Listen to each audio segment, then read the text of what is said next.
Show y'all how I make a Lena Duck grilled cheese. I put mayonnaise on the bread,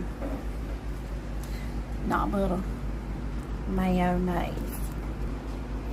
Slap her down on the griddle, mayonnaise side down. Now we're cooking. Hubs likes mayonnaise on the inside, so that's what he gets.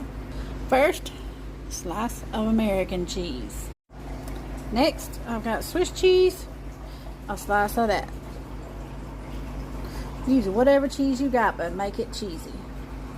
Next, a slice of provolone. Provolone. And the final and best part is dill pickles.